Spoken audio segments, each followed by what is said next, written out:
infraestruturas que andava a mandar mensagens pelo WhatsApp a conceder as indenizações milionárias de 1,5 milhão, não sei o quê. Portanto, isto já é uma longa história. Mas, resumidamente, problematicamente, a questão mais recente foi qual? Foi o João Galamba ter ameaçado de porrada um dos seus colaboradores, e acho que até andaram mesmo à porrada, e ele atirou uma bicicleta ao adjunto, e o adjunto agora foi culpabilizado de tudo, porque tinha lá e queria, enfim, mostrar a público ou guardar para ele documentos secretos do governo. De uma forma simplista, é basicamente isto. E há mensagens do João Galamba a circular que são verdadeiras. O João Galamba é um ministro que nós temos que já ameaçou de porrada pessoas nos comentários do Facebook e ameaçou pessoas em mensagens diretas no Twitter. Estás com um ar chocado, já percebi. Isto é verdade. Isto é verdade. Portanto, é um bocado... Agora, nesta questão em que ele ia demitir em que teve esta peripécia com o adjunto dele, ele disse, olha, estás demitido, por causa da questão do PC, de ele não querer libertar o PC, até chamaram os serviços secretos, que não podem fazer, não é? Porque é uma questão de abuso de poder, e ele disse, então, mas se eu estou despedido, porque é que não me dizes isso na cara? Ao que o Galamba responde, porque se te visse na cara, dava-te 2 socos nesse focinho. Isto é o nosso Ministro das Infraestruturas, estás a ver? Portanto, a questão... Isto foi o último acontecimento, mas isto já vem uma história brutal. Isso, achas que reina assim um sentimento de impunidade? Completamente. Pode-se fazer... Não, e o pior disto foi, nós institucionalmente e a nível político temos várias figuras de Estado. A primeira é o Presidente da República, obviamente, a segunda é o Presidente da Assembleia da República, o Santos Silva, e a terceira é o Primeiro-Ministro. O Marcelo Rebelo de Sousa, o Presidente da República, que está em primeiro lugar, disse a António Costa, olha, isto é inadmissível, no teu Ministério tens um gajo a ameaçar porrada a outros e não sei o quê, e metem os serviços secretos ao barulho e não sei o que mais. E já agora o Galamba andava a combinar as perguntas das comissões de inquérito à TAP, ou seja, para não se saber a verdade, com a CEO da TAP. Portanto, não, isto é uma escandaleira, isto está gravíssimo. Portanto, o que é que aconteceu? O Presidente da República então disse... quer dizer que há ali mesmo... não. Algo que tem que ser... Não, isto está a ser. E isto é o que sabe, porque ainda faltam 3 meses de comissão de inquérito, se não estou em erro, acho que é até agosto. Portanto, ainda vai correr muita água. E o pior disto tudo foi o Marcelo Rebelo de Sousa, que está acima do António Costa em termos de poder, disse, vais ter que demitir o Galamba. E o António Costa fez um discurso a dizer, eu não demito o Galamba. Ou seja, ele diretamente desrespeitou o superior hierárquico. O que, institucionalmente e em política é muito mau. Por isso é que as pessoas estavam a dizer... Achas que é porquê? Por medo? O António Costa tem medo do Galamba? Não, quer dizer... alguma coisa? Só se fosse o Galamba lhe partir a boca toda também, como fez ao outro. E porquê que a figura máxima, o Presidente, não dissolve o Governo? Achas que tem medo da ascensão do Chega? Também, há várias razões. A primeira pergunta que fizeste foi do Galamba, não é? A razão pela qual o António Costa não demite o Galamba é só uma. É porque não tem ninguém melhor que o Galamba para substituir. Genuinamente. Não há ninguém dentro do Partido Socialista melhor que o Galamba para substituir. Ou melhor que queira. Porque ir para o governo neste momento é uma sentença. A probabilidade de seres demitido ou de demitires é elevadíssima. O governo começou com 38 secretários de Estado e 17 ministros, que são 55 membros, não é? E portanto já teve 14 demissões. Quase 1/3 do governo já foi ao ar, portanto a tua probabilidade de seres demitido é 1 em 3, quase, não é? Portanto, ninguém quer ir para o governo neste momento e ele sabe disto. António Costa, portanto, não quer demitir o Galamba e porque já teve 13 demissões, mais uma, é o descalabro. Relativamente à tua pergunta sobre o Marcelo não dissolver o Parlamento, há várias razões. A primeira é que o Marcelo sabe perfeitamente que o PSD neste momento, que é o principal partido da oposição, sabe que não tem capacidade de governar. O Luís Montenegro não é um líder que ele simpatize particularmente, é a verdade. E sabe que ele tem pouca capacidade de liderança, sabe que o PSD, por exemplo, o PS caiu muito nas sondagens, não sei se tens acompanhado ou não. Continua em primeiro. Continua em primeiro, agora na última já passou para segundo, mas está ali taca com o PSD, pronto, continua em primeiro basicamente, na grande maioria. E o PSD, numa altura em que o PS há um ano teve 41%, agora nas sondagens está para aí com 28, 27%. Ou seja, em apenas um ano o PS perde 14%. O PSD, no mesmo ano em que o PS perde 14%, também perdeu. Estás a ver? O PSD neste momento está com menos 3% do que estava há um ano atrás. Ou seja... Como é que é possível se fosse a Montenegro tinha vergonha. E o Marcelo sabe disso. Como é que tu achas que é possível as pessoas continuarem a dar a preferência de voto ao PS? Com esse... O homem muda muito pouco e o português muda muito menos. O português é um povo Portugal, os portugueses são um povo muito conformista. Nós tivemos, durante 4 décadas, um regime salazarista, que teve as suas coisas boas e as suas coisas más, não é a narrativa que nos contam dicotómica de que foi só mau ou que foi só bom, acho isso completa ignorância, mas nós vivemos 40 anos num regime que já estava ultrapassado, nós ainda estávamos em 1974, com doutrinas ideológicas que já não se apresentavam no resto da Europa, e agora a mesma coisa se passa em Portugal. Nós, para mudarmos ideologicamente, demora. Portanto, até as pessoas perceberem que o PS não é a alternativa, vai demorar imenso. Repara, nós desde o 25 de Abril, o PS já deu 3 bancarrotas ao país, já teve um primeiro-ministro preso. Esse mesmo primeiro-ministro tinha como número 2 o António Costa, que na altura do caso Casa Pia era ministro da Justiça, tinha malta alegadamente pedófila envolvida nesses casos da Casa Pia, como sabes, e andava a interferir diretamente na justiça para cortarem as escutas ao Paulo Pedroso. Portanto, se as pessoas ainda não aprenderam com isto, para mim a Casa Pia bastava, não é? Mas nem precisávamos de ir às bancarrotas. Mas pronto, o português é um povo genericamente que muda muito menos, somos muito pouco, somos muito conformistas. Achas que vêm quase os partidos como um clube de futebol? Quase. Infelizmente há muita clubite, as pessoas não têm sentido crítico, muito até contra o seu próprio partido. Há muita gente que se tiver de dizer, o partido com o qual eu mais simpatizo está errado, e eu acho isso um problema do caraças, porque significa que as pessoas não têm sentido crítico. Eu, se tiver que discordar do Chega em determinada matéria, eu discordo do Chega, porque acho que isso enriquece o debate. Por exemplo, o Chega apresentou uma medida há uns tempos que eu discordava completamente, e expliquei porque é que discordava, que era a limitação dos lucros das empresas, dos supermercados a 15%. Eu disse que não fazia sentido, absolutamente nenhum, porque se estamos a limitar lucros, significa que estamos a desincentivar a oferta. Desincentivar a oferta promove menos oferta, e se a procura continuar a mesma, o preço vai aumentar. Isto é a lei da oferta e da procura básica. Portanto, se as pessoas tiverem mais sentido crítico, os partidos ganham com isso, e deixamos de ser tão conformistas, e essa é a principal razão. A outra, sobre o Marcelo não dissolver o Parlamento, é também pelo Chega. O Marcelo é esperto, porque o Marcelo sabe que as próximas eleições presidenciais são em 2026 e as legislativas também. E as presidenciais em 2026 são antes das legislativas. Ou seja, ele sabe que se esta legislatura continuar até ao fim, ele não terá que ficar para a história como o primeiro Presidente da República que deu posse a um governo do Chega. Basicamente é isso. E a nível de haver eleições no futuro próximo, achas que se vê esse cenário a acontecer ou se ainda vão conseguir arrastar o governo até às próximas eleições? Eu no meu canal faço geralmente análise de sondagens para tentar perceber quais são o número de deputados que os partidos vão ter, etc.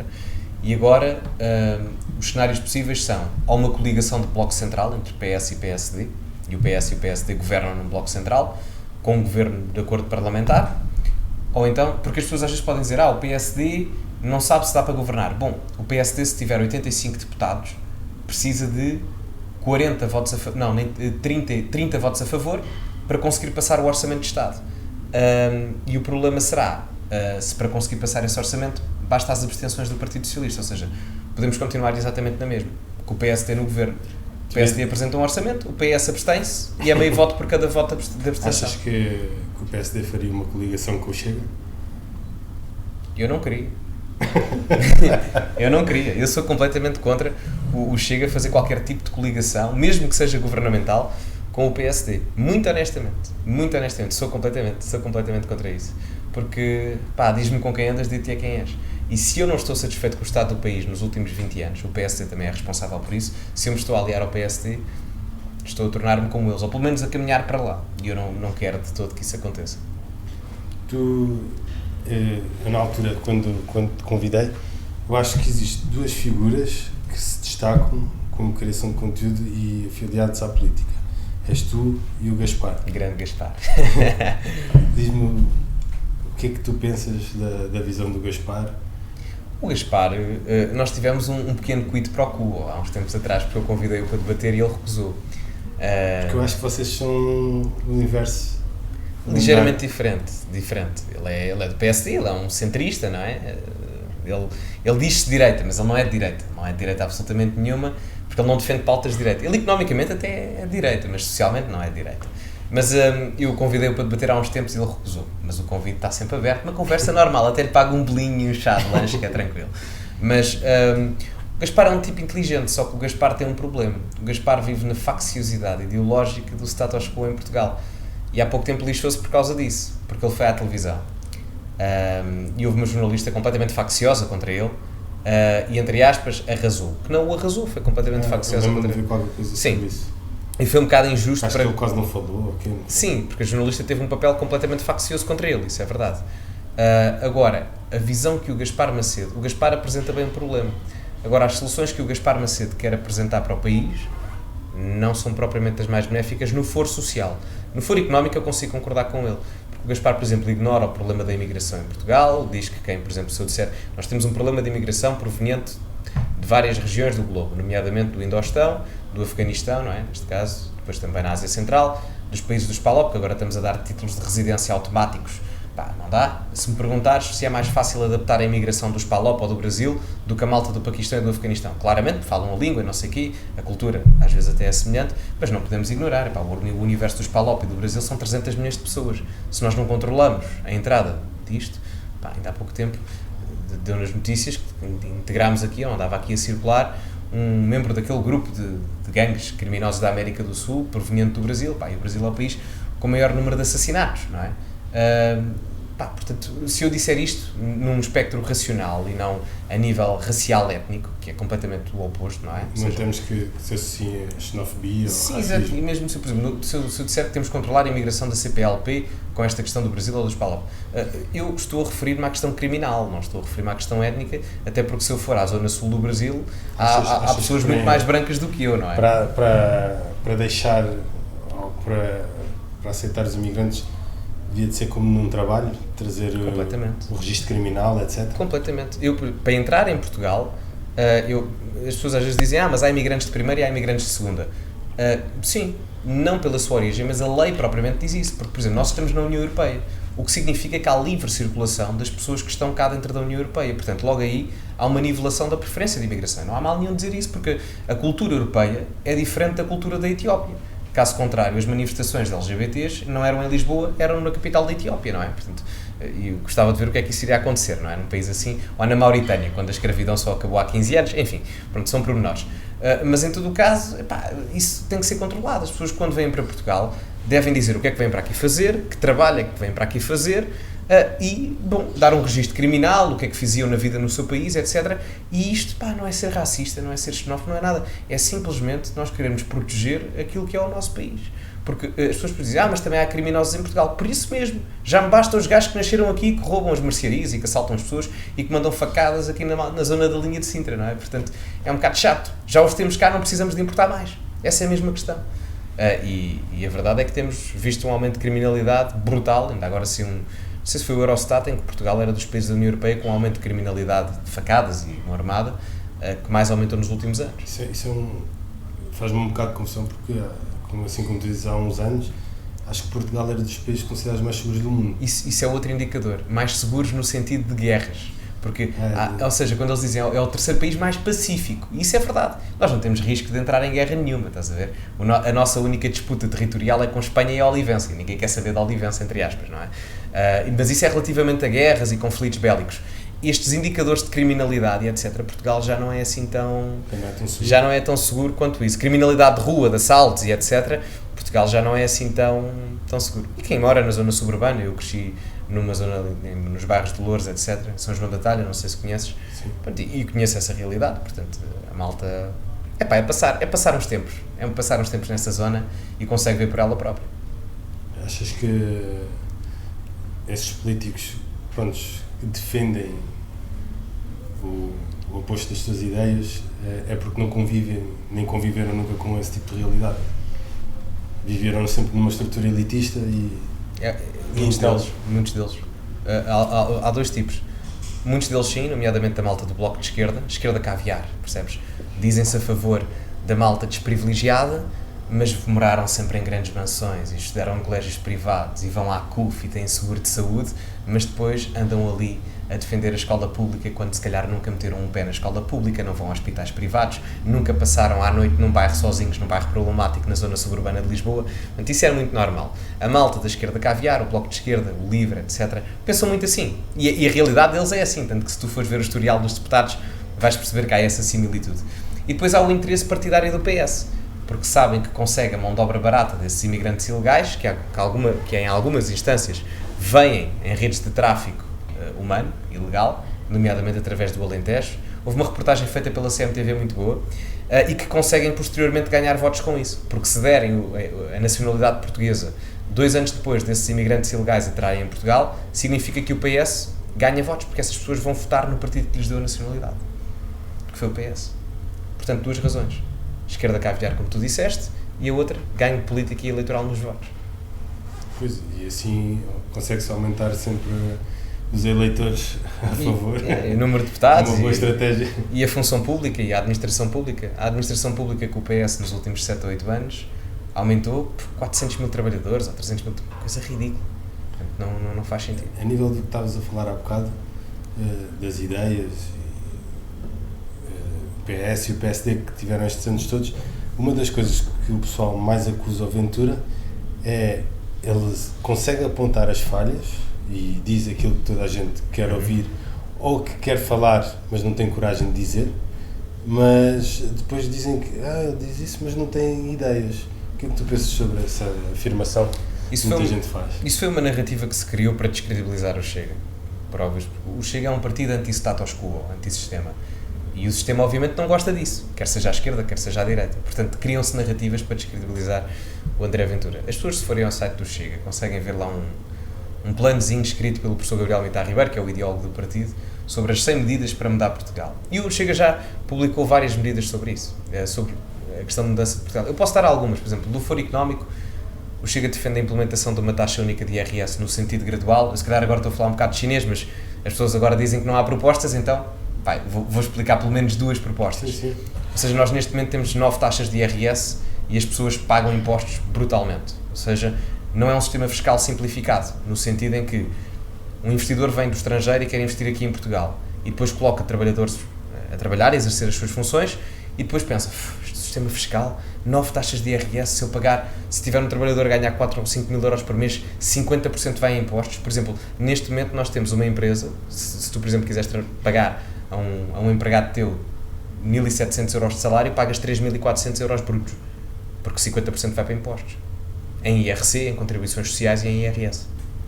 Portanto, logo chega a implementar, que é esta medida de taxa única de IRS a 15%, tens um alívio fiscal fantástico. E isto é bom porque, se implementarmos a taxa única a 15%, de uma forma gradual, primeiro para 3 taxas, uma a 25, outra a 20, outra a 15, o que vai acontecer é que os contribuintes têm mais dinheiro para consumir, porque a carga fiscal já é menor, e portanto, se têm mais dinheiro para consumir, as empresas percebem que há mais procura e, portanto, aumentam o número de produção, porque percebem que há mais capacidade de consumo e maior poder de compra.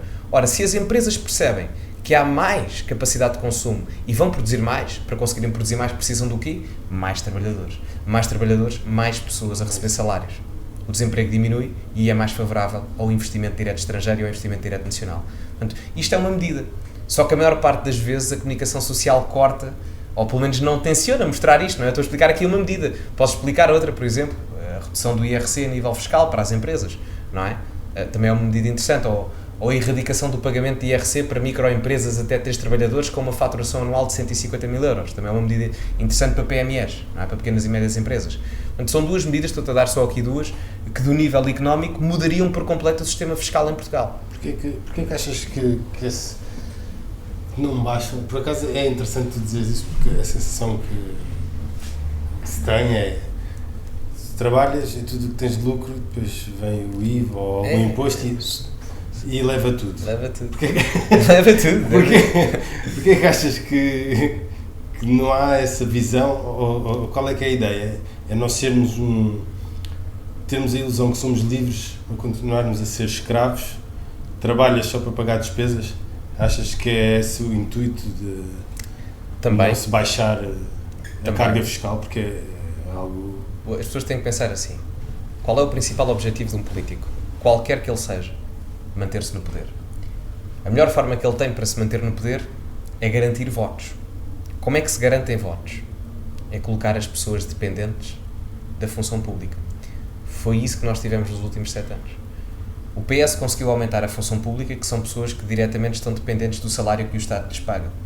Ora, para o Estado continuar a pagar mais salários a mais pessoas, significa que, das duas uma, o Estado só se financia de 3 formas. Ou com o património que tem, e o Estado não tem muito património, e o que tem nem sabe que tem, ou através de taxas e impostos. São as únicas 2 opções. Ou então recorre a crédito, mas isso é a dívida a mais que ainda vai capturar. Portanto, ou aumenta as taxas de impostos ou vende património. Portanto, o que tem acontecido em Portugal, e para quem estiver a ver, podem verificar, a carga fiscal em termos de percentagem do PIB aumentou exponencialmente nos últimos anos, de uma forma abrupta. Nós estamos no recorde de percentagem de carga fiscal sobre o PIB, 36,4%, ou uma coisa assim do género. Ou seja, mais de um terço deste país é pago em impostos. Mais de um terço do país são impostos, em termos da riqueza gerada, que vai para o Estado. E o Estado depois vai ter que redistribuir essa riqueza. E o Estado sabe que quanto mais pessoas tiver, mais pessoas consegue fazer dependentes do dinheiro que lhes vai dar. E isso são votos garantidos. Há pessoas que depois já deixam de votar no partido que mais gostam para votar no PS, porque sabe que o PS lhes dá os 800 ou 900 euros no final do dia. Os tais subsidiodependentes. E é um bocado por aí, também. Nem estava a falar disso, estava a falar só da questão dos trabalhadores da função pública, mas também os subsidiodependentes. Queres só aí nesse computador aí, para fechar a janelinha? Espera, é no meu? Sim, Pera. abres aí. É aqui? Dispensar, não é? Dispensar, isso. Exatamente. Dispensar novamente? Dispensar. Exato. Fechas ali. É aqui no X, não é? É, Exatamente. Ok. está feito. Isso, problema técnico. Yeah. Mas, tendo assim esses subsidiodependentes, os votos são, à partida, garantidos sempre. Tendencialmente. Não diria todos, não é? Mas é uma forma de conseguires agregar eleitoral. Uma das coisas que o Ventura se foca mais é que isso deixe de existir. Sim, repara, nós neste momento em Portugal, sem ajudas do Estado, nós íamos ter agora cerca de 4 milhões de pessoas na pobreza. 4 milhões de pessoas, nosso país tem 10 milhões. Sem ajudas do Estado, tínhamos 4 milhões de pobres. É demasiado. Não é demasiado. As pessoas dizem, mas queres acabar com as ajudas do Estado? Não. Para determinado tipo de pessoas que se calhar precisam ou não têm a capacidade de trabalhar por doenças físicas, etc. Claro, eu acho que sim. Agora, pessoas com capacidade de trabalhar e que no final do dia não o fazem porque não querem, não faz sentido. E há muitos. O que é que tu pensas? Nós estávamos a falar do assunto da imigração. Uhum. Achas que os portugueses... porque tu vês que a maior parte dos imigrantes faz aqueles trabalhos que os portugueses não querem fazer. Discordo. Achas? Discordo completamente. Não concordo? Não concordo. Nós vemos imigrantes a fazer o quê? Ubers? Sim. Não é? Restauração, Sim. limpeza... Nós toda a etc. vida vimos portugueses a fazer isso. Eles não fazem os trabalhos que nós não queremos fazer. Eles recebem os salários que nós não queremos receber e que nós não podemos receber. Porque eu sou a favor do livre mercado, etc, da iniciativa privada, mas quantos empresários não se aproveitam destas redes de tráfico de imigração ilegal para andarem a pagar salários que não são dignos, a malta que vem do Paquistão ou do Afeganistão em redes de tráfico humano, para se aproveitarem disso? Portanto, os portugueses, se me dissessem a mim, ganhas 1.100... Eu faço aqui a questão, não sei quantas pessoas é que nos estão a ver agora, não sei se conseguem ver isso. 105 pessoas. 105 é bom até, não sei. Estamos a falar. É mesmo? É porreiro, não sei. Fora numa, depois ainda há mais outra. Ok. Estamos aqui a bombar Mas mais eu faço aqui, o salário médio em Portugal são 1.000 euros. Só em termos de comparação, eu vivi em Espanha, o salário mínimo em Espanha é 1.000 euros também, ou seja, o salário mínimo a 200 km daqui é igual ao nosso médio, que é um bocado trágico, mas enfim, eu faço aqui a questão. Uma pessoa que ganha 1.500 euros em Portugal já está acima da média. Eu pergunto a qualquer português neste momento que nos está a ver, era um Uber ou, por exemplo, trabalhavam na restauração se vos pagassem 1.500 euros ao mês? A maior parte vai dizer que sim. 90% vai dizer que sim. E se não for mais? Porque a malta da minha geração, malta com licenciaturas, com mestrados, etc., neste momento ganha 800 a 900 euros. Eu às vezes recebo propostas de emprego no LinkedIn para trabalhar em determinado tipo de trabalhos, de relações comerciais e etc., em que pedem mestrado, que eu estou a concluir e não sei o quê, ou licenciatura, não sei se é licenciatura ou mestrado, mas pronto, pedem formação académica, pedem que eu fale 3 línguas, tranquilo, eu falo 3,5 a 4, o meu francês, enfim, mantém-se, e depois full time, ok? E depois remuneração salarial, 900 euros. Abaixo da média de Portugal. Portanto, o problema não é os trabalhos que nós não queremos fazer, é os salários que nós não podemos receber, porque não é legal por lei, e que nós não queremos receber. E bem, porque é inconcebível que aqui o salário médio seja 1.000 euros e eu ando de carro 200 km para o lado, passo Badajoz, e o salário mínimo seja 1.000, igual ao médio em Lisboa. Não é? Portanto, não faz sentido. Eu não sei o que é que estão a dizer no chat, mas eu se ganhasse menos de 1.500 euros, se me dissessem vais ganhar 1.500 euros a ser Uber, na boa, fazia. Vais ganhar 1.500 euros a cartar cimento e não sei o que, a trabalhar nas obras, na boa, tranquilo, Vais ganhar 1.500 euros ou 1.700 euros, que é bem acima da média para a realidade portuguesa, a trabalhar num restaurante, na boa, faça isso tranquilamente. Eu acredito que a maior parte das pessoas faria isso se o salário fosse digno. Só que a malta, genericamente, os portugueses estão preocupados com as ajudas do Estado, mas esquece que nós não vamos ter ajudas do Estado se não criarmos riqueza. E nós em Portugal não criamos riqueza, porque estamos dependentes do Estado. E quem cria a riqueza não são os Estados. Quem cria a riqueza são os empreendedores, como tu, por exemplo, que tens o teu negócio próprio, como todos os outros empresários em Portugal. Essa malta cria riqueza. Quanto mais dinheiro vocês gerarem, nós gerarmos neste caso, para o país, mais dinheiro o Estado terá para retribuições e redistribuição social. Mas é isto que a malta em Portugal ainda não percebeu. Vai demorar muito tempo até que se perceba, mas é isto que as pessoas ainda não perceberam.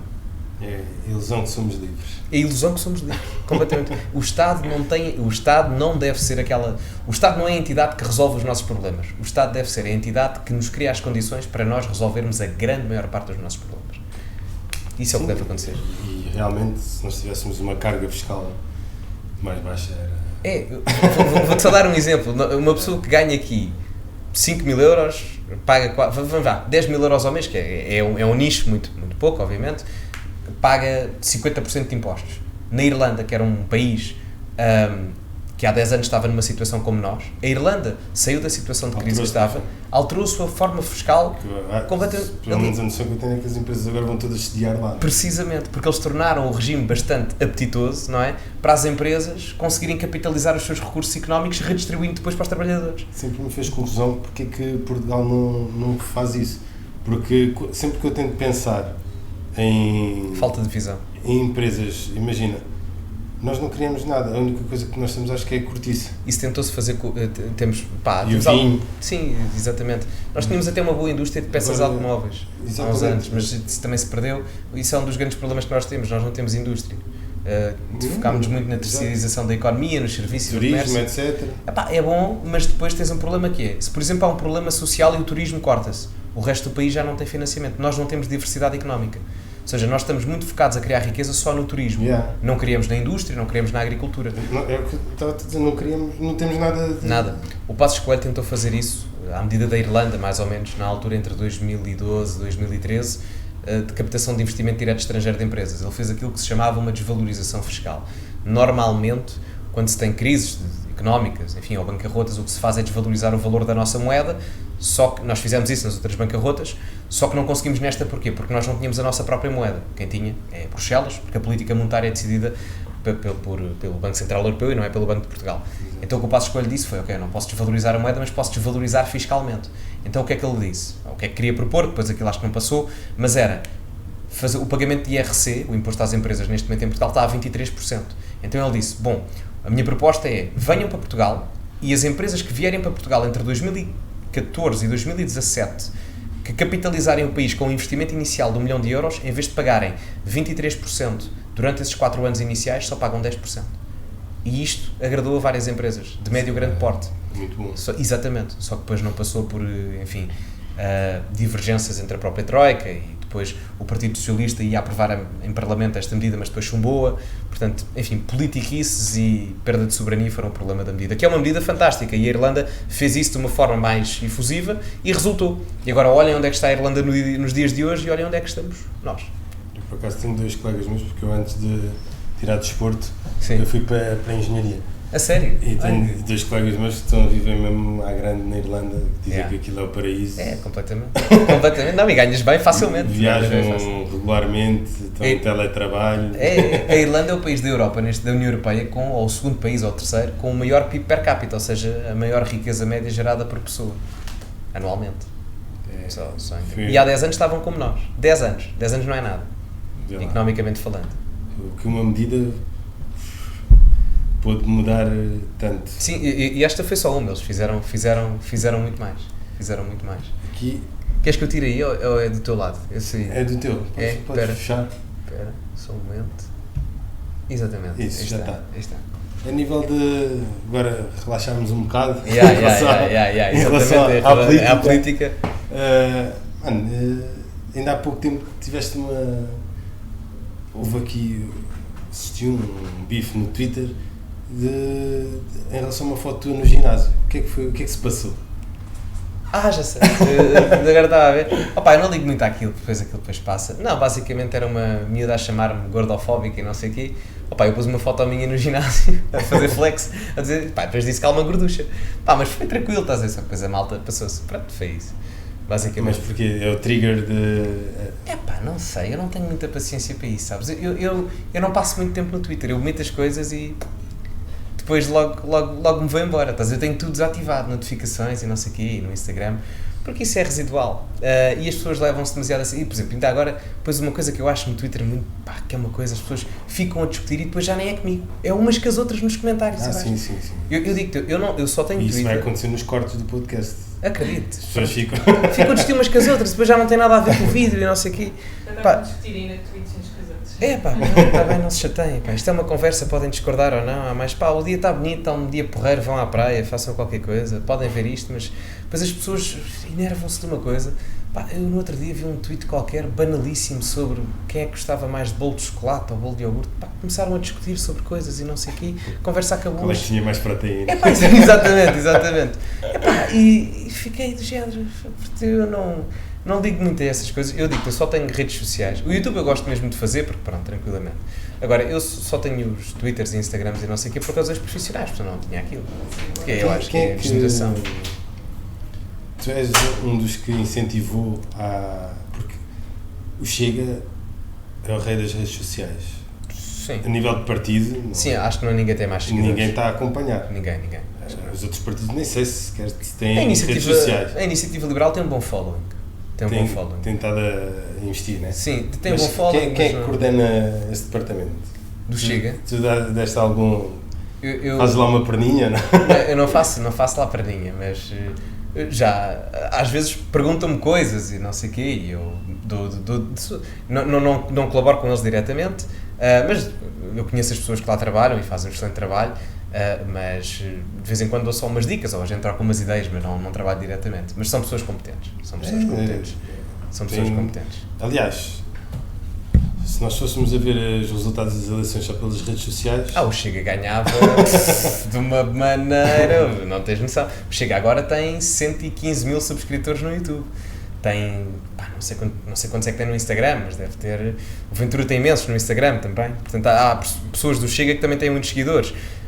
Eu tenho 50 mil no YouTube, o professor João Tili tem 60 mil, portanto, há muita gente também já a criar mediatismo. A Rita Matias no Twitter tem 15 mil, também é bom.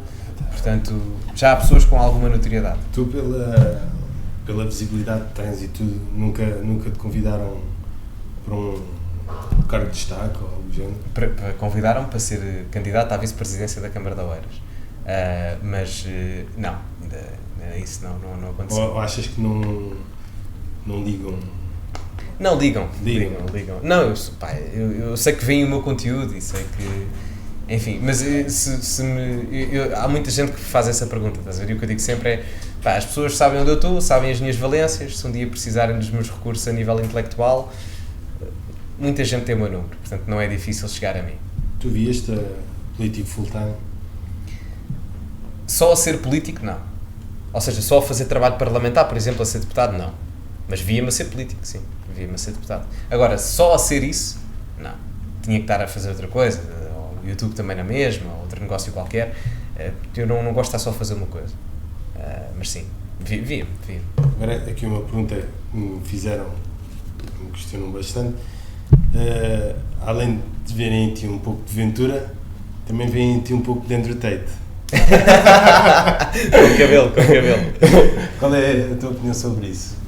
Sobre o que? O Tate ou sobre ver um mix e o que é que pensas do Tate? Eu acho que a já agora de toda a situação que ele tem estado a passar. Sim. Eu acho que a mistura faz sentido porque talvez eu tenha a visão da vida que o Tate tem, mas talvez com o discurso intelectual que o Ventura apresenta. Portanto, agradeço já agora, não sei quem é que fez essa, não sei se foi com... Não foi agora no direto, foi antes, não sei souberam que tu vinhas cá. Ok, não sei se fizeram isso com o intuito de elogiar ou não, mesmo que eu tenha sido, agradeço, porque para mim é um elogio de graças. Foi, então ainda bem, eu agradeço imenso o elogio. Mas sim, acho que é uma boa comparação.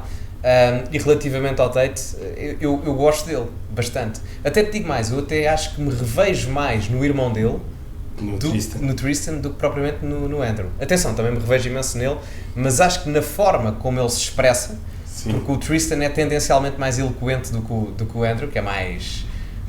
estás a ver, tipo, and I stand there, unfazed, estás a ver?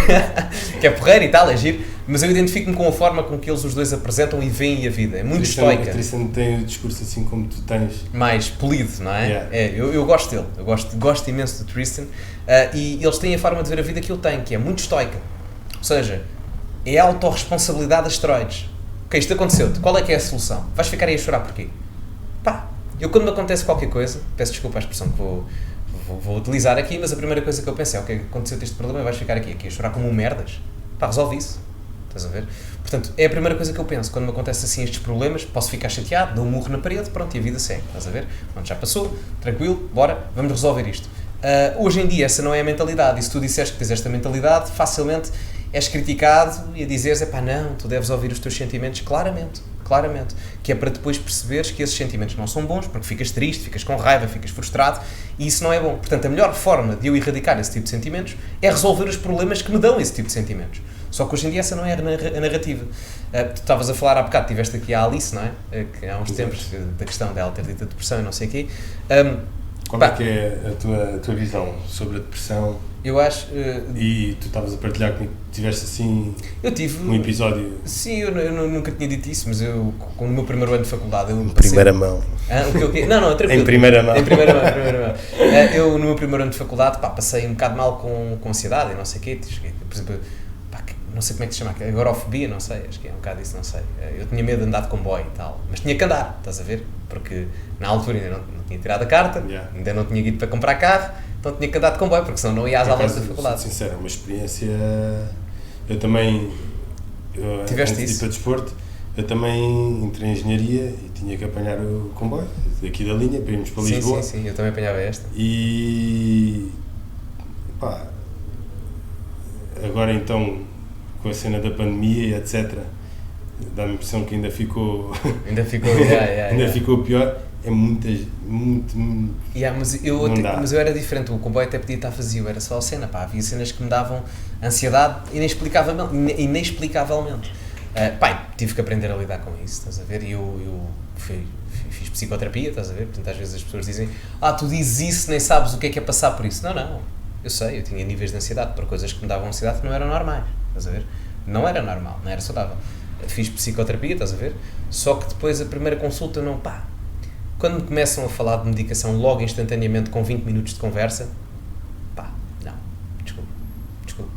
Até poderiam falar com um diagnóstico mais prolongado, e eu fui a 2, mas quando me começam a falar de medicação com nem 20 minutos de conversa, já não lembro se foram 20 minutos ou meia hora, mas acho muito pouco para te estarem a recomendar logo assim, eu não achei que o meu caso fosse justificável para isso. Há determinados casos, se estivermos a falar de uma esquizofrenia ou de um esgotamento profundo, uma coisa, casos muito específicos, estás a ver, ou casos concretos. Mesmo assim, acho que numa perspectiva científica devia-se ver como é que estão a parte hormonal, etc. Precisamente. Antes de fazer medicar com alguma coisa. Exatamente. Imagina que o teu corpo não está a produzir certa hormona, sim. etc. Por isso é que te sentes constantemente triste ou em baixo. Ok, agora se é algo que é mais de... simplesmente não está a correr bem a vida, tens que alterar. Exatamente, e foi isso que eu pensei, eu estou mal e não sei o quê, tenho estes problemas, mas tenho que perceber o que é que está mal, não é? Vamos à raiz do problema, não vamos à consequência. E a primeira coisa que eu fiz foi perceber o que é que eu faço que não me faz sentir bem, ou que não me faz sentir que eu consigo ter ou tirar proveito positivo disto. Mudei de curso na universidade, mudei de ambiente desportivo, importante, comecei a alterar as minhas companhias e comecei a mudar também o meu estilo de vida, não em termos do desporto, não, eu sempre fiz desporto, não era um bocado por aí, mas o estilo de vida em determinados aspectos boémio que eu às vezes levava, e tirei um bocado isso da equação. Portanto, fiz essas 4 mudanças, mudei o curso que estava a tirar, mudei o clube onde estava a jogar, comecei a ter mais preocupação com a alimentação, embora eu me alimentasse particularmente bem, mas deixasse de beber álcool e etc. Fiz essa mudança e mudasse um pouco a forma como levava as minhas relações, etc. Não só a nível de amizade, mas a nível Também mais amoroso. amoroso também. É daí que veio o mais tóxico. O mais tóxico. Playboy. Não, mas pelo contrário, pelo contrário. Comecei a ser mais sério nesse aspecto, que é benéfico, porque se tu estás num momento instável, se fores um completo playboy, tiveres... Vai-te dar mais instabilidade. Exatamente, se o teu objetivo for andares aí a sair e não sei o quê, só para dizeres à malta, aí a puto fui ao Urban, ai, estás a ver, para ter 3 de chebras, estás a ver, isso não é fixe, Exatamente. não é fixe, não é muito fixe. Até dou-te o meu exemplo próprio. Para estabilidade, pá, Estabilidade. se quiserem fazer isso e não sei o quê, Já estou com a minha mulher há imensos anos. A sério? E ela foi parabéns, muitos parabéns. a minha estabilidade de vida. Não, é completamente. Muda completamente. Completamente. Do que. Prontos. Do que andares pessoal aí, que andando, sim. E chega à sexta-feira. Isto... Chegar a sexta-feira e ainda estarem a pensar, vou para a discoteca, não sei o quê, vou arrastar parte. Exatamente. Isso é uma instabilidade que mesmo depois a nível profissional não vais conseguir avançar, vais estar sempre com a cabeça noutras... E depois é do género, se tiveres alguém contigo, que depois, tanto solteiro ou não, isso é importante teres essa visão, essa estabilidade mesmo. Ou seja, o objetivo é, não estou a dizer para terem alguém necessariamente, porque depois não é teres as tuas emoções todas responsáveis numa pessoa. Mas é do género, estás cheio de trabalho e não sei o quê, é muito bom um gajo chegar a casa e veres ali uma miúda bonita e tal e dizer não, vai correr tudo bem, tu és bom como o caralho, estás a ver? É isso mesmo. Estás a ver? Nada é melhor do que isso. Aqui, outra pergunta que eu queria te colocar, e é outro símbolo. Tu estiveste há pouco tempo com o Jordan Peterson. Eu estive mesmo com o Peterson. Como é que correu a experiência? Foi muito fixe, eu fui à palestra, brutal. Primeiro, ele é muito simpático, eu não o imaginava, eu tinha a impressão que ele era um tipo porreiro, mas o gajo é mesmo simpático. Eu depois fui ao meet and greet com ele, tirámos uma foto e ele atenciosamente perguntou o nome a toda a gente, ficou ali a falar um bocadinho com cada um. É uma pessoa que se importa genuinamente. Ele disse uma coisa muito interessante quando foi aqui, porque nós, quando ele entrou no palco, começámos todos de pé a aplaudi-lo. O campo pequeno cheio, ao rubro, para aplaudir o homem, tudo de pé, e ele, pronto, com aquela voz dele e não sei o quê, a dizer, surpreendido, nunca me tinham recebido assim, muito obrigado. E já agora, para quem estiver a ver, o Peterson vem cá para o ano em Portugal. Ele disse, aqui informação privilegiada. É, muito comunal. E sabes que ele ainda há pouco tempo teve a ajudar o Ronaldo. Eu vi. Eu já gostava do Ronaldo, então agora ainda mais fiquei a gostar dele, estás a ver? Muito fixe. Acho que foi, não sei se foi a situação de ter perdido o filho. É muito puxado. Ou aquela pressão toda que estava... Na altura, no pós-mundial e não sei o quê. Muito puxado. E o gajo foi lá. Reuniram. Sim. E o Ronaldo, na altura, foi bem criticado por causa disso. Foi muito criticado por causa disso. Porque o Jordan também era outro que queriam cancelar. Não, querem cancelar. E o Ronaldo agora, a malta que acha... Sim, o Ronaldo também está da noção que querem cancelá-lo. Ele, não sei se te lembro, mas ele recusou usar a abraçadeira LGBT. Foi? Acho que sim. Não sabia. Acho que sim.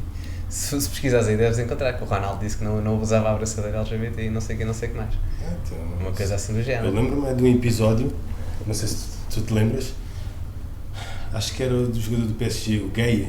O Idrissa Gay, exatamente. Que não quis usar... Acho que é do Senegal. E lá da prisão. Ou...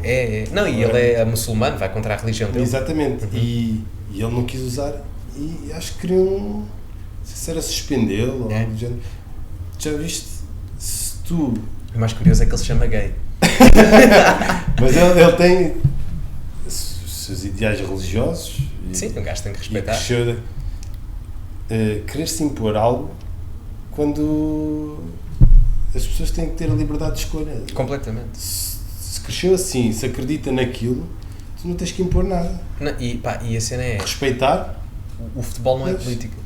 O futebol não é política. Nem pode ser.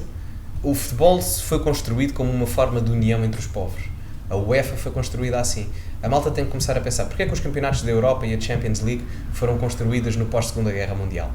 Foram construídas no pós-Segunda Guerra Mundial como formas de agregar os povos. Exato. Nós a fazermos estas políticas identitárias e não sei o que mais, a colocar a política no futebol, estamos a tirar o objetivo que foi o futebol no início, institucional. A Champions League era para unir os povos da Europa, porque tínhamos tido uma guerra na Europa anteriormente, o Campeonato da Europa é exatamente a mesma coisa, portanto, estamos a caminhar para o sentido completamente oposto. Eu adoro futebol, estás a ver? Portanto, é um bocado chato dizer para mim, estar a ver uma coisa que adoro e estar sempre a ver propaganda política. E digo-te isto, se fosse propaganda política de direita, eu quero ver um jogo de futebol, vamos imaginar o slogan do Deus, Pátria, Família e Trabalho. Eu não quero ir ao Estádio da Luz, à Alvalade ou ao Dragão, ou ao Estádio de Jamor, ver a final da taça e ver Deus, Pátria e Família. Não, eu só quero ver camisolas de clube de futebol. Não quero ver propaganda política, nem de esquerda nem de direita. Quero ver a bola, tranquilo. Estás a ver? Ouvir a malta a falar mal e não sei o quê, mandar caralhadas para o meio do campo. Eu quero é isso, não quero política. Política é no Parlamento, é na sociedade, é às vezes nas redes sociais, não é ali. Ali é futebol e ponto final. Sim, lá está, usar os desportos de massas para sim. tentar controlar as massas. Manipular completamente. Manter o pessoal na ignorância. Exatamente. Completamente. E depois tudo o que tu metes para lá, tu acreditas que, assim,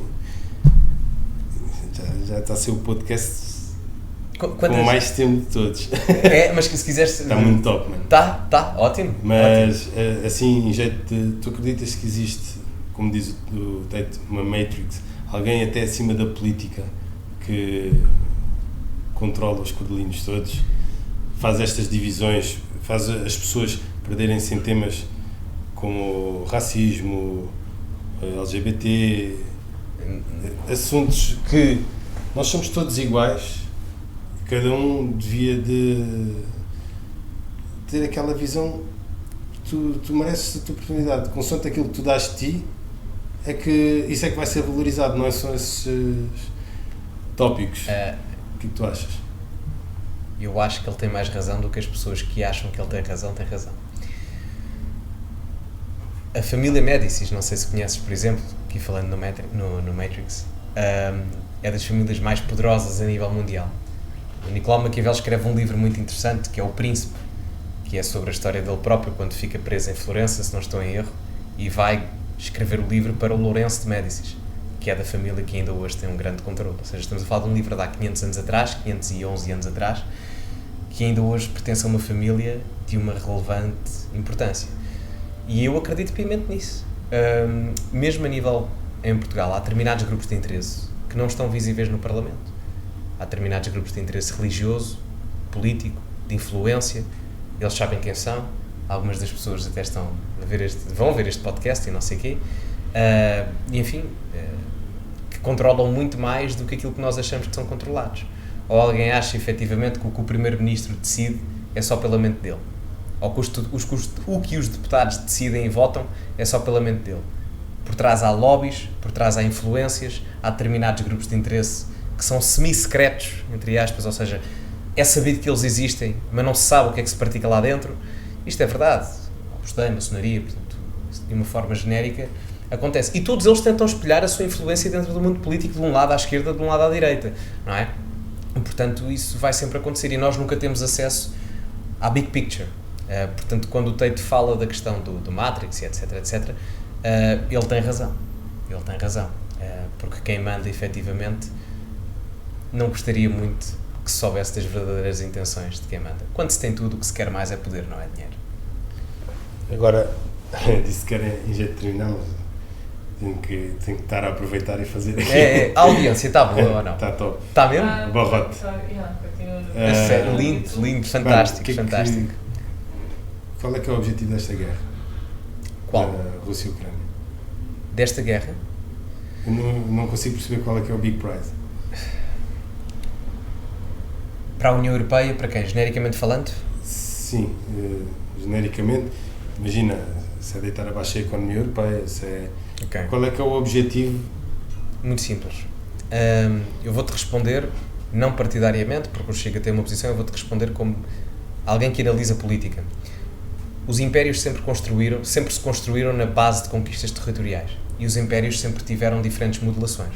Quer o Império Czarista russo no passado, quer a Federação Russa nos dias de hoje, quer a União Soviética no século XX. E a União Europeia, também ela é um império. A União Europeia, pela primeira vez nos últimos 30 anos, tirando a situação do Kosovo em 99, tem a possibilidade de começar a narrativa de criar um exército europeu e de se tornar uma instituição política. O grande objetivo da União Europeia sempre foi tornar-se num organismo, uma superpotência política, desde o início da sua criação. E a guerra na Ucrânia é uma excelente oportunidade para isso. Obviamente que o interesse da Rússia é conquistar o território ucraniano para reerguer aquilo que é o Império Czarista, o Império Soviético do passado, mas ao mesmo tempo a União Europeia, ao ver a interferência da guerra na Ucrânia, percebe que esta é uma oportunidade perfeita para se tornar ela própria como um império político também, rivalizando quer com os Estados Unidos, quer com a Rússia. Ou seja, o interesse na Ucrânia não é o facto da Ucrânia ter vários recursos, também, obviamente, certo, mas é mais uma questão de institucionalização do poder, porque o mundo hoje em dia já não é como era no século XX. No século XX tu tinhas os comunistas soviéticos de um lado e os capitalistas americanos do outro, com o apoio dos europeus, e pronto, estava dividido em dois, era dicotómico. Hoje em dia tu já não tens isso. Hoje em dia tu tens os russos a tentarem conquistar determinados territórios, ok? Tu tens a China a reerguer-se economicamente, a tornar-se na maior potência económica do mundo, os Estados Unidos a tentarem manter-se como uma potência hegemónica, que já não o são, e tens a Europa a ganhar a independência dos Estados Unidos. Portanto, o interesse da guerra da Ucrânia tem um nome, é poder. Em política não se estuda o que é o conservadorismo ou o social-democracia, isso é importante, mas em política ou na ciência política o que se estuda é o poder. E a Ucrânia é um terreno de batalha. Há uma teoria política, quem tiver a ver, que pode ver, que é do Alfred Mackinder, foi escrita, muito utilizada pelos nazis na Segunda Guerra Mundial, que era a teoria do Heartland e do Rimland. Basicamente ele dizia que quem tivesse a Heartland, que é a zona, se quiseres, não sei se consegues mostrar aí à malta, ou não sei se consegues fazer partilha, mas só para a malta ter noção, a Heartland é a zona da Sibéria e da Rússia, se pesquisares aí... Lá em cima. Exatamente, no globo, quem tiver essa zona consegue controlar o mundo genericamente falando, porque é a ilha do mundo. A ilha do mundo é a conjugação da África, da Ásia e da Europa. E quem conseguir controlar a Heartland vai conseguir controlar também o resto do mundo. Para controlar a Heartland, que é essa zona da Rússia e da Sibéria, tem que controlar o leste europeu. O leste europeu é onde está quem? A Ucrânia. Quem conseguir controlar a Heartland, ou o leste europeu vai conseguir controlar a Heartland e subsequentemente a Rimland, que é depois a ilha toda. Ou seja, nós neste momento temos o controle, e não é por acaso, porque depois onde é que a Rússia e a China tentam influenciar a sua narrativa? Em África, através de dívidas e etc., que colocam aos governos centrais. Portanto, o objetivo desta guerra, malta pode falar do gás e não sei o quê, que os europeus são muito hipócritas. Os europeus são muito hipócritas, porque nós andamos a dizer que não andamos a comprar gás à Rússia, mas depois vamos comprar gás à Índia, que a Índia anda a comprar esse mesmo gás a quem? À Rússia. Não é? Porque o gás não cai do céu. Não é? O gás não cai do céu, ele tem que vir de algum lado. A questão é que... Tem de vir inflacionado. Tem é que vir inflacionado, porque já é mais um agente económico a comercializá-lo. As pessoas é que não percebem isto. E a mesma coisa com os alemães. Por exemplo, a Alemanha disse, os russos não cortaram o gás aos alemães. Os russos disseram, nós vendemos o gás, mas vocês não podem comprá-lo em euros ou em dólares. Têm que comprar em rublos russos. E os alemães disseram que não. Mas eles não proibiram a venda. E lembras-te que falámos há bocado da questão da moeda dos BRICS, mais a Arábia Saudita e etc. na comercialização do petróleo? A Rússia fez isso propositadamente. Portanto, são várias noções de influência de poder de diferentes impérios a tentarem construir a sua narrativa política e institucional. É muito mais do que a Ucrânia. A Ucrânia é eu não vou dizer um bote expiatório, obviamente, e o povo ucraniano é o mais prejudicado, etc. E tem que haver autodeterminação do povo e o Putin não devia ter invadido aquilo. Isso é o compasso moral e ético. Mas esta análise toda que eu fiz, isto é realpolitik. Isto é política real. Isso das bandeirinhas e não sei o quê, é bonito, sim senhor, a autodeterminação do povo ucraniano, mas na realidade, a realidade pouco se importa que é ética e moral, é política pura e dura. É simplesmente visto como um ponto estratégico, independentemente se existe lá vidas humanas ou não. Sim, completamente. Isso é vida humana. Para quem quer ser imperialista, vale tudo. É, completamente. Mano, grande episódio. Curtiste? Foi bacana. Agradeço mesmo a tua presença. Pá, olha, toma lá, porque foi um gosto. Grande abraço. Foi um gosto. Ainda estão a dizer aqui mesmo que tu deste uma aula. A sério? Malta, pá, muito obrigado. Muito obrigado, pessoal. Ainda bem que gostaram. Muito obrigado. Qual é a audiência que temos já agora, por curiosidade? Aqui no YouTube estão 106. É bom. Yeah. É bonzinho. Não sei quanto é que costumam ter, normalmente. Está fixe. Ok, ótimo. Depois com as partilhas e com os cortes. Isto depois fica fixe. Depois identifica-me só, que é para eu depois partilhar também. Eu normalmente envio de colaboração. É? Então faz isso, ok. Se quiseres claro. Há pessoal que, por exemplo, por causa do feed e não sei o quê, mas se aceitares os primeiros 3 dias já pegou algo. Sim. Eu tranquilo, aceito com todo o gosto. E, mano, muito gosto. Prazer foi meu. E no futuro Has de cá voltar. Estamos cá outra vez. Nem que seja para mediar Não, aqui e o treininho, um pá, debate temos entre que ti e o Gaspar. Olha, eu adorava. Eu sou convences, pá. Mas eu não tenho inimizades com ele. Eu até, pá, já falei com ele, não falei com ele diretamente, mas mandei uma mensagem a amigos nossos em comum, pá. Ele que não leva mal e não sei o que, não sei o que mais. Pá, para a gente está bem, não sei o quê, porque no final do dia um gajo nunca sabe o futuro. Vocês destacam-se nas redes sociais no ramo da política. Eu não sei se daqui a 10 anos estou a falar com o Gaspar num ministério qualquer sobre determinada medida a implementar, estás a ver? Portanto, convém que a gente se dê bem para não acabarmos como o galamba lá porrada ao adjunto, estás a ver? Portanto, é um bocado por aí. E sim, em relação ao projeto do treino, sim. Sim. Estás convidado, é só é um treininho, agendar. Marca aí, sim.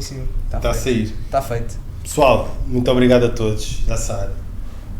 Sigam no Instagram o Gonçalo. É Top Gonçalo Sousa. Exatamente, top com calçoso. Tu tens igual em todas as redes? Não, no Twitter não havia esse nome, então tive que pôr mais toxic _.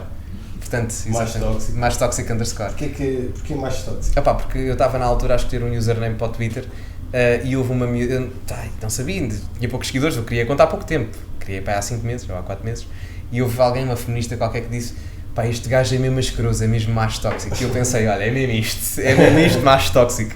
Foi o quê? Porque já não ouvi Gonçalo Sousa e depois Gonçalo Sousa não sei quantos números era a única opção que havia. Eu pensei, olha... Não, mas porquê que ela disse que tu eras... não sei, devo ter dito que ela tinha inveja dos meus pelos do peito porque queria ter tantos como eu, já não sei o que é que lhe disse. Uma coisa assim do género. Já não sei o que é que lhe disse. Mas isso por acaso, estávamos a falar de exemplos, a parte do feminismo, não chegámos a... Pois não.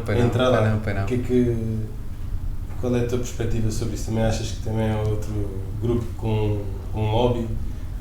Completamente. E lobby dos mais perigosos. Eu acho que o movimento mais perigoso o feminismo hoje em dia é mais perigoso que os movimentos LGBT e que o Black Lives Matter e os identitários todos. Porque enraizou-se de uma forma na sociedade atual um bocado perigosa. As pessoas acham que o primeiro objetivo das elites políticas do feminismo no pós-Segunda Guerra Mundial foi a igualdade de direitos das mulheres. Não propriamente. Lamento tirar-vos isso, mas o grande objetivo dos metacapitalistas na altura foi pensar, se os homens foram maioritariamente para a guerra no contexto da sociedade ocidental, na altura da Segunda Guerra Mundial, quando eles voltarem a guerra terminar, eu consigo colocar as mulheres a trabalhar e os homens a trabalhar, ou seja, as margens de lucro empresariais vão aumentar. Portanto, esta narrativa de que, os direitos, certo, conseguiram, mas foi um movimento muito elitista e que o principal objetivo não era dar direitos de votos e direitos iguais às mulheres, era simplesmente aumentarem as margens de lucro daquelas famílias que às vezes, que há bocado falávamos, etc., no pós-Segunda Guerra Mundial. E além do mais, quando isso acontece, as mulheres vão para o mercado de trabalho, atenção com isto, eu não estou a dizer que não devem trabalhar, simplesmente estou a dizer que não é tudo flores e rosas como depois as crianças vão ter menos tempo com os pais, a educação tradicional e as escolas é que formatam. Exatamente, e aí quem tem controle sobre a educação dos filhos é maioritariamente as escolas e não a família. Portanto, eu tenho um filho para ser educado pelo sistema de ensino e não por mim. Se eu gostar do sistema de ensino é uma coisa, mas eu, por exemplo, não gosto do sistema de ensino em Portugal, nem quero que o meu filho leve com propaganda LGBT e etc. Portanto, não faz muito sentido. E já para não falar também que é dos principais fatores de destruição da família normal nos dias de hoje. O rácio de divórcios em Portugal, em anos normais, é de 6 a 7 em cada 10, 70% de divórcios, ou 6 a 7, de 60% a 70%, e no ano da pandemia foram 90%. Portanto, e as pessoas depois não falam disto, não compreendo porquê, também dá jeito ao Estado, porque famílias monoparentais conseguem traduzir mais dependência no próprio Estado, porque há menos dinheiro agregado, logo mais dependência em subsídios e etc. Já para não falar que propaganda feminista não suporto. Eu acho que a coisa menos atraente numa mulher é ela poder dizer que é feminista. A sério, é das coisas, a sério, uma coisa horrível. De terceira vaga, horrível. Nem é o cabelo azul, nem os pelos no sovaco, é só o facto dela ideologicamente dizer sou feminista. Não, eu honestamente, eu convido todos os homens, neste momento, a dizer, se a vossa namorada for feminista, repensem. Identitária, então, pior ainda. O divórcio está a 90%. Do ano da pandemia, porque em anos normais é 60% a 70%. Portanto, é um bocado por aí. Se tu falares do feminismo, de direito ao voto, de liberdade de mercado de trabalho, igualdade salarial, sim, tranquilo. Agora, este feminismo de terceira vaga de discriminação aos homens, não, isso aí eu não. Existe uma tentativa de sim, porque efeminar. Sim, não só isso, e descredibilizar os homens. Porque, repara, as pessoas podem dizer as mulheres são as maiores vítimas de violação e violência doméstica. Corretíssimo. Mas os homens são as maiores vítimas em guerras, em acidentes de trabalho, são aqueles que mais perdem as questões de divórcios parentais nos tribunais, perdem os filhos, são aqueles que maioritariamente são escolhidos para a guerra, portanto, são aqueles que mais morrem a fazer trabalhos perigosos. Portanto, eu posso pegar numa realidade, como a violência doméstica, e menosprezar, ou neste caso vitimizar a mulher, ou a violação, no caso delas, mas posso pegar também na questão bélica e vitimizar os homens. Em situações específicas. Exatamente, Não ou seja, generalizar. exatamente. Ou seja, homens e mulheres, devido às suas diferenças biológicas, vão ter sempre problemas que estão mais inerentemente conectados a eles, ou a elas, neste caso em concreto. E não há mal nisso. E ninguém é vítima ou opressor por ser isso. Muito pelo contrário. Eu não posso querer dizer que duas coisas são iguais quando na verdade elas são complementares e precisam uma da outra. E esse é o problema hoje em dia. Depois cria-se uma narrativa social de ódio às mulheres. Que há uma guerra. De um nicho, não é muito expressivo. Eu não concordo nem com um nem com o outro, que é Sim. As mulheres, este movimento de estarem contra os homens e os homens completamente estarem contra as mulheres é ridículo. E falarem mal de tudo. É ridículo. Porque, repara, se eu tiver... as mulheres. Porque se eu tiver inerentemente contra a mulher, só por ela ser mulher, eu não posso, por exemplo, gostar de uma Margaret Thatcher, que para mim foi a melhor primeira-ministra do Reino Unido na história. Estás a ver? Entre homens e mulheres. É um exemplo. Sim, portanto, desde que tenha mérito. Exatamente. Está validado a sua escolha. E ela não precisou, e por exemplo, as cotas sexuais para terem X mulheres ou X homens, eu acho que é o maior desrespeito que existe para as mulheres. Porque é a mesma coisa dizer, vocês são tão fracas, que não conseguem escalar para marido próprio, então precisam de uma cotazinha, coitadinhas, andem lá. Eu acho que isso é um desrespeito. E o pior é que as feministas apoiam isto. É que eu dou por mim a ser mais feminista que estas gajas que dizem que são feministas. Por exemplo, agora com a aplicabilidade dos transgéneros nos desportos, alguém tem na cabeça, se eu agora dissesse que era mulher e fosse batalhar não, mas lutar numa luta de boxe qualquer, uma mulher, sei lá, da minha altura, tenho 1,79, uma coisa assim do género, 1,80, com o meu peso, claro que eu ia destruir a qualquer homem com o meu tamanho, não é? Ou tu, por exemplo, não é? O que é que seria? É uma coisa ridícula. Isso também estão a tentar implementar, não é? Sim. Isso já aconteceu, não... Mas normalmente acontece uma vez, mas depois já aconteceu até em MMA, em atletismo, etc. Mas normalmente acontece o primeiro episódio e depois para, não é? Não, porque dá mal, Não, e sabes o mais curioso, só aqui uma parte. Eu não vou dizer imensos, mas enfim, eu tenho vários transexuais que vêm ao meu canal e todos eles concordam comigo e dizem que não, tu tens razão, porque eu efetivamente tenho esta condição clínica, etc. E, portanto, o que dizem dos não sei quantos géneros é uma estupidez, porque se houvessem não sei quantos géneros, eu não me sentia mal no sexo em que estou e não mudava para o outro. Portanto, isso é ridículo. Ou seja, é quase como se fossem... Eu conheci um miúdo uma vez numa escola secundária, muito simpático, chamava-se Pedro, e ele, no final tivemos a falar, ele era transexual, já estava em processo, enfim, era miúda, depois passou para miúdo, e a gente estava lá a falar, ele estava-me a dizer, a explicar, não, isto é um pai, sentes tipo uma melancolia total quando tens isto e não sei o quê, e eu concordo contigo em parte, não sei o quê, isto é ridículo o que a esquerda faz, é apropriação, e contaram-me há pouco tempo que esse miúdo agora teve uma palestra lá na escola dele, em que se colocou contra a malta da propaganda LGBT, ou seja, ele que neste caso era transexual teve assim de ser chamado de transfóbico, não sei se estás a perceber. Portanto, é uma coisa ridícula. Porque remam todos naquela maré, então... as pessoas têm que perceber que quem diz isto, eu não tenho... nem é questão da opinião, é que eu genuinamente preocupo-me, porque imagina o que é que eu era. Eu às vezes ponho-me no lugar de quem tem disforia de género. O que é que era eu? Pensar, olhar-me ao espelho e pensar, sentir-me com fogo. É chato, é uma cena dura. Tu identificaste com o sexo oposto. É uma condição clínica, complicada, não é? E estas pessoas não merecem ser discriminadas. E muito menos merecem ser instrumentalizadas por políticas identitárias de esquerda que os capitalizam só para ganhar votos. E isso é o grande problema. Eles, sem terem noção, são usados em vez de serem valorizados como qualquer pessoa. Sim.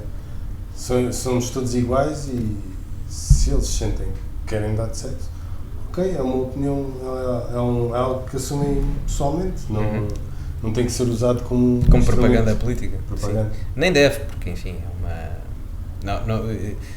no final do dia também é uma condição mental, não é? Portanto, não devemos, não é questão de normalizar, porque enfim, mas não devemos propagandear isso, não é? É mais por aí. Malta, já sabem, Top Gonçalo Sousa, Mais Tóxico no Twitter. Mais tóxico underscore. Que o Mais Tóxico também já estava ocupado, pá.